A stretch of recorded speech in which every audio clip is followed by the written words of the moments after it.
Alright, this is level test 1, or any number. So let's go through how this level works. So this beginning part right here, this spring here is pointless. There's no purpose of this spring. It's just confusing. Like I was in the beginning, I was thinking whether I needed it or not. But you can literally jump here, and this whole part right here is pointless. It's just confusing. It adds confusion to the level.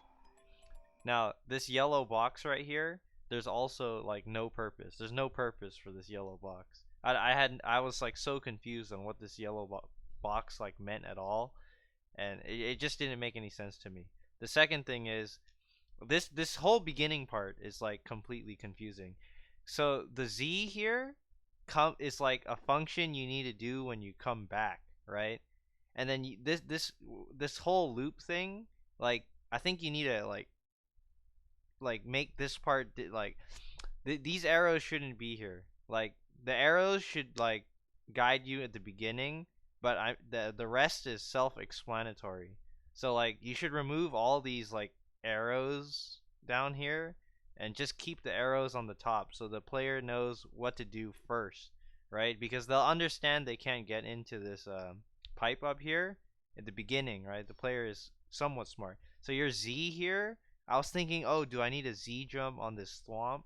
Or what do I need to do Z here? But like the Z comes way later. So I feel like this whole middle, this part right here needs to be restructured completely.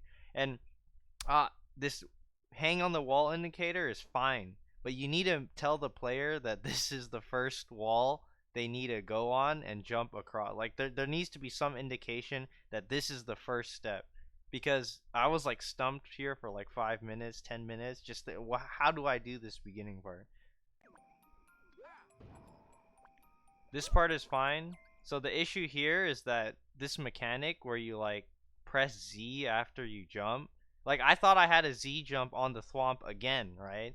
But of course, going through it after like 3 minutes of attempts getting here, like you of course understand that you have to do the jump dash thing, but this part is very confusing because you can Z jump on thwomps, so like that's like the first natural indication for myself at least of what to do here. But of course, this is what you have to do. So this requires some like game testing, game knowledge to do. I didn't know you could do that until playing this level. So like, of course, your casual player won't. They'll just give up most of the time. The people would just give up, right? Sometimes not. But like this I feel like you need to know something about this at first, but I guess people will figure it out eventually.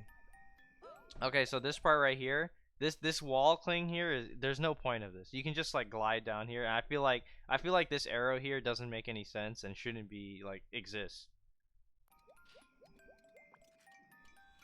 This part is fine. This part is done well. This is a good part. There's nothing wrong here. Now this part, oh my goodness. So because of your indicators before, you said that this is like the first part you want to like wall cling on. But if you wall cling here to try to wait for this blue laser, it's inconsistent and you'll eventually drop into the laser, right? So I was like figuring out how do I get past this part.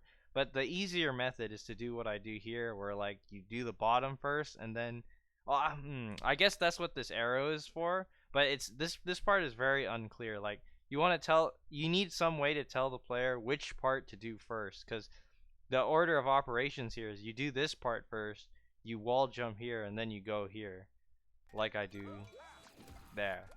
So that's I feel like how you're supposed to do it, but that is very unclear. It took me like a lot of tries to get that. This part is fine. See, every it makes sense now, but at the beginning it doesn't make any sense. So like this part is fine, like as like gameplay, but you need a way to make it make sense. Because right now it make like at the beginning you're just flooded with indicators and it's all bad. I feel like you don't need any indicators at that. I feel like that once the player like kind of gets a feel of what the level's gonna be about, you don't really need to put the arrows and stuff. I think they'll understand what to do, and I don't think you need. You might have to put the Z. I don't think you need to put the Z, but that's up to you.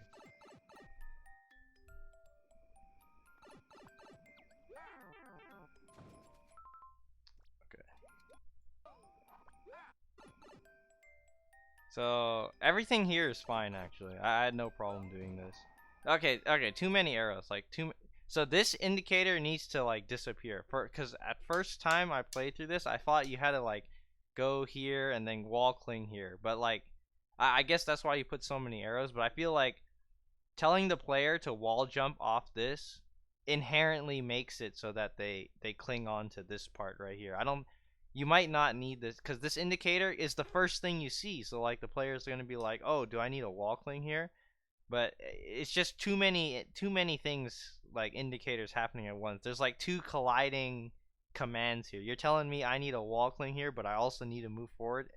I feel like this is just too much, but mechanically it works fine. See, like once you get it, it works, right? Okay, this part, I know you're trying to get like the Thwomp Troll, right? But I still don't understand what this yellow block is for. But this is like completely avoidable. Like it'd be a better troll if the Thwomp was like more high, so it gets triggered earlier. Cause this is like too much time, right? You can just do what I did here and then completely bypass it. And yeah, other than that, the level is good. It's fun to play, but you need some better indicators. Yeah, yeah, overall, just some better indication of what you need to do. There's too much indicators going on, and that's about it. Yeah, good level though. Good level.